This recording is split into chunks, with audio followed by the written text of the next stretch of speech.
Hi hello வணக்கம் நண்பர்களே. இது கொஸ்டின் நம்பர் 7 ப்ராஃபிட் அண்ட் லாஸில் பார்க்குறோம். ஒருவர் 2 லட்சம் ரூபாய்க்கு ஒரு காரை வாங்கி அதனை பழுது பார்ப்பதற்காக ரூபாய் 50,000 செலவு செய்தார்.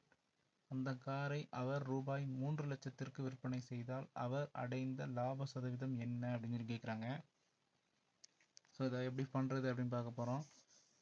காஸ்ட் ப்ரைஸ் ஃபஸ்ட்டு என்ன அப்படின்னு பார்த்தீங்க அப்படின்னா, இவர் ஒரு காரை வாங்கினது 2 லேக்குக்கு வாங்கியிருக்காரு.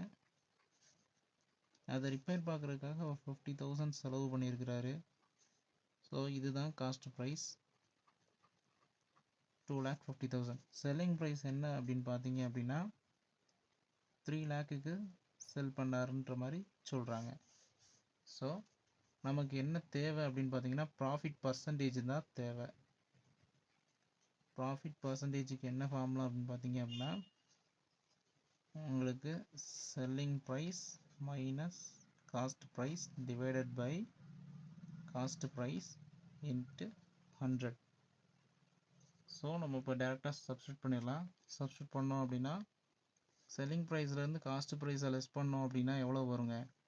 2 லட்சத்தி அதாவது 3 லட்சத்துலேருந்து 2.5 லட்சம் போச்சு அப்படின்னா 50,000 டிவைடட் பை காஸ்ட் ப்ரைஸ் என்ன 2,50,000 இன்ட்டு 100. 00க்கு 00 கேன்சல். பேலன்ஸ் என்ன இருக்குது? 50,000 டிவைடட் பை 2,500. இப்போ இது அடித்து கொடுத்தோம் அப்படின்னா இது 1 டைம், இது 20 டைம்ஸ். ஸோ ப்ராஃபிட் பர்சன்டேஜ் அப்படிங்கிறது 20%. இது நமக்கு எங்கே இருக்குது அப்படின்னு பார்த்தீங்க அப்படின்னா ஆப்ஷனில் ஏல இருக்குது.